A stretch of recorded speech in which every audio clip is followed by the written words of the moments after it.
အဲ့လိုလည်းမဟုတ်ဘူးအဲ့ဒီလိုပဲမေးလိုက်တာမဟုတ်ဘူးနဲ့ကြီးတယ်မြတ်စွာဘုရားဖြေတော့ဒါလို့ဆိုရင်မြတ်စွာဘုရားကဘာလို့ကိုမြတ်စွာဘုရားလုပ်နေတာတော့သေပြီးနောက်ဖြစ်တယ်လဲအယူကိုလည်းပဲညွှန်ပြတာမဟုတ်ဘူးသေပြီးနောက်မဖြစ်ဘူးဆိုတာကိုလည်းပဲညွှန်ပြဖို့မဟုတ်ဘူးသေပြီးနောက်တချို့ဖြစ်တချို့မဖြစ်လို့ဆိုတာမျိုးလည်းညွှန်ပြဖို့မဟုတ်ဘူးသေပြီးနောက်ဖြစ်တာလည်းမဟုတ်မဖြစ်တာလည်းမဟုတ်ဆိုတာကိုလည်းပဲညွှန်ပြဖို့မဟုတ်ဘူးလို့အစစတွေမဟုတ်ဘူးလို့ဆိုတော့မြတ်စွာဘုရားဒါလို့ဆိုရင်ဘာအတွက်များယဟန်တမနာလုပ်နေတာတော့ဘယ်တာဝန်ကိုထမ်းဆောင်မှုယဟန်တမနာလုပ်နေတာတော့ဆိုတော့လူတွေမှာတဲ့ဒုက္ခဆိုတာရှိတယ်အဲ့ရှိနေတဲ့ဒုက္ခကိုတဲ့တကယ်အစစ်အမှန်ဒုက္ခဟာဘယ်ဟာဖြစ်တယ်လို့ဆိုတာကိုသူပြောဖို့ဖြစ်တယ်ဒုက္ခမဟုတ်တာတွေကိုဒုက္ခလှုပ်ပြီးတကလားနေကြလို့ရှိရင်လူတွေမှာပြဿနာတွေပဲတက်နေလိမ့်မယ်အဲ့ဒါကြောင့်မို့လို့ဒါညွန်ပြဖို့ရန်အတွက်ငါဖျားလုပ်တာဖြစ်တယ်ဒုက္ခဖြစ်ကြောင်းသမှုတရားဆိုတာလည်းပဲရှိတယ်ဒုက္ခဖြစ်ကြောင်းတွေကလည်းမိုးကြောင့်လို့အဆိုးရကြောင့်လို့အဲ့ဒီလိုမျိုးလို့လူတွေမှာအများကြီးရှိတယ်တဲ့အဲ့ဒီတဲ့ဒုက္ခဖြစ်ကြောင်းအစစ်အမှန်အရိယတစ္ဆာတရားအဲ့ဒါကိုဆိုတာရှိတယ်အဲ့ဒါကိုညွန်ပြဖို့ရန်အတွက်ငါဖျားလုပ်တာဖြစ်တယ်ဒုက္ခငြိမ်းရာဆိုတာလည်းပဲအမျိုးမျိုးရှိတယ်ပတ်စံမရှိလို့ဒုက္ခဖြစ်ဒုက္ခမငြိမ်းတာဆိုရင်ပတ်စံရှိရင်ဒုက္ခငြိမ်းမယ်စရှိတယ်ပေါ့အဲ့ဒီလိုမျိုးလို့အမျိုးမျိုးဒုက္ခငြိမ်းရာပြချက်တွေကတကယ်အမှန်ဆုံးဖြစ်တဲ့အရိယာဖြစ်နေအမှန်ဆုံးဖြစ်တဲ့ဒုက္ခငြိမ်းရာဆိုတာတကယ်လောကမှာရှိတယ်အဲ့ဒါကိုငါနေပြီးတော့ပြဖို့ရန်အတွက်ဒါယဟန်လောက်တာဖြစ်တယ်ဆိုပြီးသလားရုပ်တုမြတ်စွာဘုရားဆိုရင်ပြောတယ်ဒီအရိယတစ္ဆာ၄ပါးလွဲလို့သူဘာမှမဟောပါဘူးလို့ဒီလိုပြောရမှာပါဗျာဒီအရိယတစ္ဆာ၄ပါးလွဲလို့ဘာမှမဟောတာပြောရမယ်တကယ်ကြတော့ဒီအရိယတစ္ဆာ၄ပါးလုံးလုံးကြီးများတောင်ပြောက်နေပြီဒုက္ခအရိယတစ္ဆာကိုတယောက်မှသိသူမရှိတော့ဒုက္ခသမုဒယအရိယတစ္ဆာကိုလည်းတယောက်မှသိသူမရှိတော့ဒုက္ခនិရောဓအရိယတစ္ဆာကိုလည်းတယောက်မှသိသူမရှိတော့ဘူးဒုက္ခនិရောဓဂามိနိပฏิပဒါအရိယတစ္ဆာလို့ဆိုတော့မက္ခအရိယတစ္ဆာကိုသိသူလည်းတယောက်မှမရှိတော့ဘူးဘာသိနေတော့လို့ဆိုတော့ဒုက္ခပရမတ္ထတစ္ဆာကိုသိတယ်သမုဒယပရမတ္ထတစ္ဆာនិရောဓပရမတ္ထတစ္ဆာမက္ခပရမတ္ထတစ္ဆာတွေသိနေတယ်ဗျာပရမတ်တွေကိုလည်းပဲဒုက္ခသမုဒယនិရောဓမက္ခဆိုပြီးသိလိုက်ရောအရိယတစ္ဆာတွေပျောက်ကုန်အရိယတစ္ဆာတွေပျောက်ကုန်တော့ကျတော့ဘာမှမဖြစ်ဘူးသူပြောတဲ့ပန်းတိုင်ဖြစ်တယ်လွတ်လပ်တယ်လို့ဆိုတာလည်းမဖြစ်တော့ဘူးအဲ့လိုသူပြောတဲ့ပန်းတိုင်ဖြစ်တယ်လွတ်လပ်တယ်လို့ဆိုတဲ့ဟာဒီလည်းဘာမှမဖြစ်ပဲနဲ့ဘာဖြစ်လို့ဗုဒ္ဓကိုရှ िख ိုးနေကြတာတော့ဗုဒ္ဓရဲ့တပည့်သားတာဝကတွေကိုရှ िख ိုးနေကြတာတော့လို့မေးလို့ရှိရင်ရှ िख ိုးမိရက်ကတော့ရှိနေတယ်ကျတို့ကလည်းဘာဖြစ်လို့ရှ िख ိုးနေကြတာတော့ကျတို့ကသူ့ဘာသာဝင်ဆိုပြီးတော့ဘာလုပ်နေကြတာတော့မေးစရာရှိတယ်သူ့ဘာသာဝင်ဖြစ်နေဘာလုပ်နေကြတာတော့ဆိုတော့တို့ကဒါလည်းပဲမဖြေတတ်ဘူးဘာလုပ်ဖို့တို့ကဗုဒ္ဓဘာသာလုပ်နေတာတော့မဖြေတတ်ဘူးမဖြေတတ်ပြီမလို့ကိုကဗုဒ္ဓဘာသာဝင်လုပ်နေရတယ်တကယ်တော့ဗုဒ္ဓဘာသာဆိုတာဟာကျုပ်တို့အကျိုးကိုတည်ဖို့ရန်အတွက်ဘာသာတရားပဲခင်ဗျားတို့အကျိုးကိုတည်ဖို့ရန်အတွက်ဗုဒ္ဓဘာသာကိုချင်းကပ်ရမှာပြောမယ်ဆိုရင်တော့ခေတ်သစ်စကားနဲ့ပြောမယ်ဆိုဗုဒ္ဓဘာသာဆိုတာဆေးဝါးပဲခင်ဗျားတို့တွေကမကြမ်းမမာဖြစ်နေတဲ့အတွက်အဲ့ဒီမကြမ်းမမာကိုပြောက်ဖို့ရန်အတွက်သာလဲဆေးဝါးကိုခင်ဗျားတို့ကပြီးဝဲကြရတာဖြစ်တယ်အခုတော့ဗုဒ္ဓဘာသာလို့ဆိုတဲ့ဟာကခင်ဗျားတို့ရဲ့ယောဂပြလဲပျောက်စီတော့တာမဟုတ်တော့ဘူးဆိုကြဟာဒါဆိုရင်တော့ပြည့်လိုက်ရမှာပေါ့မပြည့်တတ်ဘူးဘာဖြစ်လို့မပြည့်တတ်တာတော့လို့မေးလို့ရှိရင်ကျုပ်တို့ပြောရမယ်ဗျာဒါလေးကိုစမ်းစစ်ပြီးတော့ကြည့်ပြောရမှာတော့ကျုပ်တို့ဗုဒ္ဓဘာသာဖြစ်တာကကျုပ်တို့ကဗုဒ္ဓဘာသာကိုယူထားတာမဟုတ်ပါဘူးလို့ဒီလိုပြောရမှာတခါကြီးနာမည်ဘယ်သူလဲဦးအောင်လန်ဟုတ်တယ်ပကြီးဆရာကြီးဦးအောင်လန်ဆိုတာဟုတ်တယ်ကျွန်တော်မှတ်မိဘူးလေဦးအောင်လန်ကဗုဒ္ဓဘာသာကိုများယူထားတာလားလို့ကျုပ်တို့ကမေးမယ်ဆိုရင်ဟုတ်နော်ဘာလို့ဆိုဦးအောင်လန်ကဒီကနေ့ဗုဒ္ဓဘာသာလေးဗျာ ဒီနေ့ဗုဒ္ဓဘာသာဖြစ်နေတယ်ဗုဒ္ဓဘာသာဖြစ်နေလို့ဦးလွင်ခင်ဗျဗုဒ္ဓဘာသာကိုယူထားတာလားလို့ကျုပ်တို့ကမေးမယ်ဆိုရင်ဦးလွင်စဉ်းစားရတော့မယ်နော်ငါဘယ်တော့မှယူထားတာတော့တခါကြီးယူထားတာဆိုရင်ဘယ်တော့မှယူထားတာဆိုတာမရှိနိုင်ဘူးလားဘယ်နေရာမှာယူထားတာတော့ဟုတ်ပါနော်ကိုယူထားတာဆိုရင်ဘယ်နေရာမှာယူထားတာဘယ်ချိန်ကယူထားတာဘာအသုံးချဖို့ယူထားတာရှိရမှာမဟုတ်လားဗျာတကယ်တော့တခါကြီးဦးလွင်ကဒီကနေ့ဗုဒ္ဓဘာသာဖြစ်နေတယ်အဲ့ဒီဗုဒ္ဓဘာသာကဦးလွင်ယူထားတဲ့ဗုဒ္ဓဘာသာမဟုတ်ဘူးတခါကြီးဦးလွင်ကယူထားတဲ့ဗုဒ္ဓဘာသာမဟုတ်ဘူးဘယ်လိုပြောရမလဲဗျာဒါဖြင့်ဘာဗုဒ္ဓဘာသာတို့ဖျားလို့မေးရင်ဗုဒ္ဓဘာသာကဦးလွင်ကိုယူထားတာခံရတဲ့ဗုဒ္ဓဘာသာဗျာကျုပ်တို့ပြောလိုက်တာနော်ရှင်းပါတယ်နော်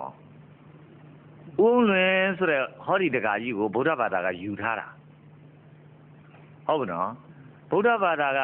အခုဗုဒ္ဓဘာသာဖြစ်နေတာကဗုဒ္ဓဘာသာရဲ့ယူထားခံရတဲ့ဗုဒ္ဓဘာသာတကာကြီးဦးလွင်နော်ဗုဒ္ဓဘာသာကိုတခါကြီးဦးလွင်ယူထားတာမဟုတ်ဘူးဦးလွင်ကိုသာဗုဒ္ဓဘာသာယူထားတာဖြစ်တယ်ဦးလွင်ကပဲယူထားဦးလွင်ကပဲယူထားတာခံရဗုဒ္ဓဘာသာကတော့ဗုဒ္ဓဘာသာပဲပေါ့နော်ဟုတ်ပြီဗုဒ္ဓဘာသာဖြစ်ပေမဲ့လို့လည်းနှစ်မျိုးဗျနော်ဗုဒ္ဓဘာသာကကိုကယူထားတဲ့ဗုဒ္ဓဘာသာလားကိုယူထားတာကိုခံရတဲ့ဗုဒ္ဓဘာသာလားနှစ်မျိုးရှိတယ်လို့ပြောပါဒီလိုမျိုးလို့ပြောတာနော်တခါကြီးဦးလွင်ကဗုဒ္ဓဘာသာကိုယူထားတာဆိုရင်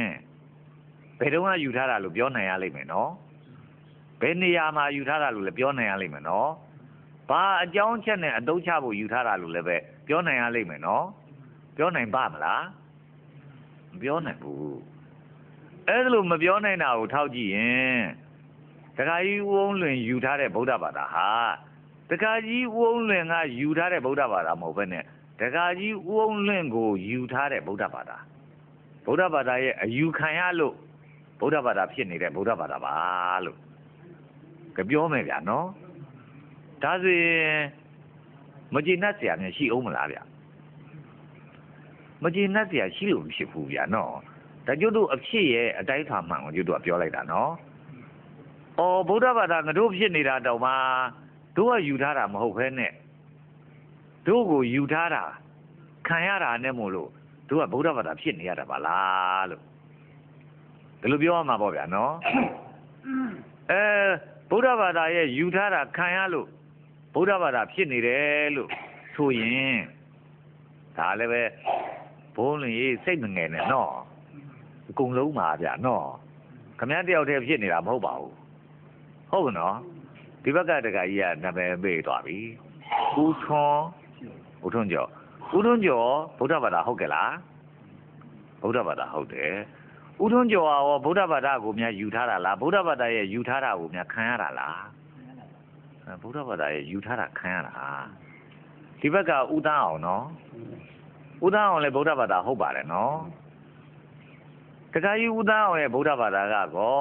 ဦးသားအောင်ကယူထားလို့ဗုဒ္ဓဘာသာဖြစ်တာလားဦးသားအောင်ကဗုဒ္ဓဘာသာရဲ့အယူခံထားရလို့ဦးသားအောင်ဗုဒ္ဓဘာသာဖြစ်တာလား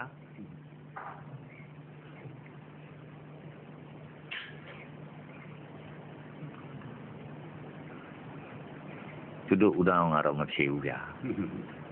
ဟုတ်တယ်ဗျတခုတော့ရှိရမှာပေါ့နော်တခါကြီးဦးသားအောင်ကဗုဒ္ဓဘာသာကိုယူထားတာလားဗုဒ္ဓဘာသာကဦးသားအောင်ကိုပဲယူထားတာလားဟုတ်ရှိရမယ်ဗျာနော်မိန်းကလေးတယောက်သူကနေယောက်ျားများယူလိုက်တာလေလားသူကယောက်ျားယူထားတာဆိုရင်တော့သူ့ယောက်ျားကိုသူခိုင်းစားမှာပေါ့နော်သုံးစားတတ်မှာပေါ့နော်ယောက်ျားဘယ်မသွားနဲ့ယောက်ျားဘယ်သွားသူပြောတတ်မှာပေါ့နော်ဘာလို့လဲဆိုတော့သူ့ယောက်ျားကိုသူလုံးချမှာဟုတ်သူကငယ်ငယ်ရွယ်ရွယ်လေးယောက်ျားအသက်ကြီးနေပြီသူ့ကိုများမတိနိုးနာနဲ့ယူထားလိုက်ပြီလို့ဆိုရင်တော့သူကယောက်ျားရဲ့ယူထားတာခံရပြီလို့ဆိုရင်တော့သူဘာပြောတတ်မှာတော့ဗျာနော်ဟုတ်ပါနော်အဲ့တော့မိန်းကလေးဟာယောက်ျားကိုယူလိုက်တာလား ယောက်ျားရဲ့ယူတာကိုခံရတာလားလို့မိန်းကလေးတယောက်ယောက်ျားရပြီဆိုရင်မရှိနိုင်ဘူးလားရှိနိုင်တယ်နော်အခုလည်းပဲမိန်းကလေးနဲ့တူတဲ့ဦးသားအောင်ကြီးခမည်းကဗုဒ္ဓဘာသာရဲ့အယူများခံရတာလားသို့မဟုတ်ဗုဒ္ဓဘာသာကိုခမည်းကမြန်ယူထားတာလားကျုပ်တို့ကမေးပြီဗျာဦးသားအောင်ကြီးဒါလေးဖြေပေးပါဗျာ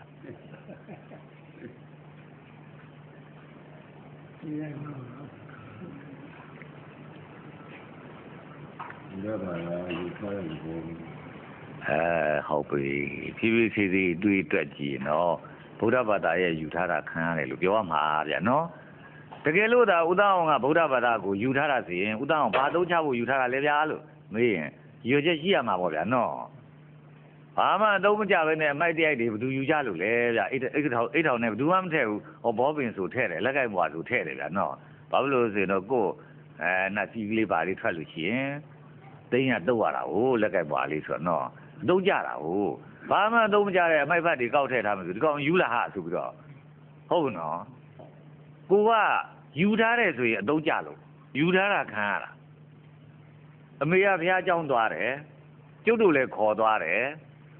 ငါသားရဲ့ရှ िख ိုးလိုက်ချော့လို့တစ်မျိုး6လို့တစ်မျိုးပေါ့ဗျာကျုပ်တို့လည်းခိုးရတာပေါ့ဗျာနော်ဒီလိုနဲ့ခိုးတာရှိသွားပြီဆိုတော့အမေဘုရားဆိုရှ िख ိုးရမှာပဲဘုန်းကြီးဆိုရှ िख ိုးရမှာပဲဒီလိုနဲ့ကျုပ်တို့လည်းဗုဒ္ဓဘာသာတော့လုပ်ခဲ့ကြတာမဟုတ်လားနည်းနည်းလေးကြီးလာတော့ဗုဒ္ဓံတရဏံကိသာမိငါသားလိုက်ဆိုတာဓမ္မံတရဏံကိသာမိငါသားလိုက်ဆိုတာကျုပ်တို့လည်းပဲလိုက်ဆိုရတာပေါ့ဗျာလိုက်ဆိုရင်းနဲ့ပဲကျုပ်တို့လည်းဗုဒ္ဓံတရဏံကိသာမိဘုရားရှိကပ်ပါ၏ဓမ္မံတရဏံကိသာမိသံဃာတရဏံကိသာမိတရားတွေတန်ဃာတွေလည်းရှိကပ်ပါ၏ကျုပ်တို့လည်းလှုပ်လာကိုကဘုရားရှိကပ်ခြင်းလို့ဗုဒ္ဓံတရဏံကိသာမိလှုပ်တာလားမဟုတ်ပါဘူးတရားတွေတန်ဃာတွေရှိကပ်ခြင်းလွန်းလို့ရှိကပ်တာကိုဖော်ပြတဲ့အနေနဲ့ဓမ္မံတရဏံကိသာမိသံဃာတရဏံကိသာမိဆိုတာလားမဟုတ်ပါဘူးဆိုဖို့တင်ထားခံရလို့မို့လို့ကိုယ်နဲ့အပေါင်းအယောင်းတွေကလည်းအားလုံးကဆိုကြရတယ်ကိုမဆိုရှက်စရာကြီးကြောက်စရာကြီးအဲ့တော့သူများနဲ့သူရောရောင်ပေါင်းပြီးတကလည်းဆိုလိုက်မယ်ဆိုတော့ဒါနဲ့ဗုဒ္ဓဘာသာဖြစ်လာတာလေကျုပ်တို့လည်းဒါအဲ့တော့ပြောမယ်ဆိုရင်တော့ကျုပ်တို့ကဖြင့်ဗုဒ္ဓဘာသာကိုယူထားတာမဟုတ်ပါဘူးကျုပ်တို့ကိုဗုဒ္ဓဘာသာကယူထားတာခံရတာပါလို့ကျုပ်တို့ကဒီလိုပြောချင်တယ်ဗျာအမေဟောဒီတခါကြီးဘိုးဆိုးဆိုတာလည်းအဲ့ဒီတိုင်းပဲသူလည်းပဲဗုဒ္ဓဘာသာသူယူထားတာမဟုတ်ဘူးသူ့ဗုဒ္ဓဘာသာကနေပြီးတော့မတိနိုးနာနဲ့ချော့မော့သိမ့်သွင်းပြီးတော့ယူထားတာသူခံရတာတကယ်လို့သူ့အဖေအမေနဲ့သူ့ဘိုးဘွားတွေနဲ့သူ့ဆရာသမားတွေကခရိယံဖြစ်ရင်သူဗုဒ္ဓဘာသာဖြစ်ပါမလားဗျာခရိယံပဲသူနေရမှာနော်တကယ်လို့မွတ်စလင်ဖြစ်ပြန်သေးရင်ဟောသူဗုဒ္ဓဘာသာဖြစ်မလားဗျာမဖြစ်သေးဘူးသူလည်းပဲဒါခရိမွတ်စလင်ပဲဖြစ်မှာနော်ဒါအဲ့တော့ဘာဖြစ်လဲဆိုသူ့အမေတွေသူ့အဖေတွေကိုလည်းသူကနေပြီးတော့စံထားပြီးတော့လေးစားရတယ်သူဆိုတော့အဲ့ဒါတွေသွားတဲ့နောက်ပဲသူကနေပြီးရောရောင်ပေါင်းတောင်ပြီးတော့ပါသွားတာဆိုတော့သူဗုဒ္ဓဘာသာဖြစ်နေတာဗုဒ္ဓဘာသာရဲ့အယူခံရတဲ့သူဒီလိုပြောရမှာပေါ့နော်အဲ့တော့ကျုပ်တို့တွေအကုန်လုံးမှာဗုဒ္ဓဘာသာရဲ့အယူခံထားကြရတယ်သူတွေကျုပ်တို့ဟာကျုပ်တို့သိပြီးတကလားငါမလွတ်မြောက်ဘူးငါလွတ်မြောက်ခြင်းနဲ့လွတ်မြောက်တဲ့လမ်းကိုဘယ်သူများပြောတဲ့တော့ဗုဒ္ဓကတော့လွတ်မြောက်တဲ့လမ်းပြောတဲ့ဒါလို့ဆိုရင်ဗုဒ္ဓကိုငါလေ့လာအောင်မယ်သူပြောတဲ့လွတ်မြောက်တဲ့လမ်းဆိုတာငါကြည့်မယ်ငါမြန်သူလွတ်မြောက်တဲ့လမ်းပေးနိုင်မလားဒီလိုမျိုးနဲ့လွတ်မြောက်တဲ့လမ်းကိုပေးတာတော့ဟုတ်ပြီကွာဒီလိုစင်းတော့ဗုဒ္ဓံတရဏံကိသာမိပါဗျာဗုဒ္ဓမေတရဏံအញ្ញဏတ္ထိပါဗျာအရှင်ဘုရားလွယ်လို့ဒီတော့ဘုသူ့မှမရှိတော့ပါဘူးဆိုပြီးတော့ကျုပ်တို့ကဗုဒ္ဓဘာသာလုံးမှာပေါ့နော်အဲ့ဒါဆိုရင်တော့ကျုပ်တို့ကဗုဒ္ဓဘာသာယူလောက်တာလေဗုဒ္ဓဘာသာကိုကျုပ်တို့က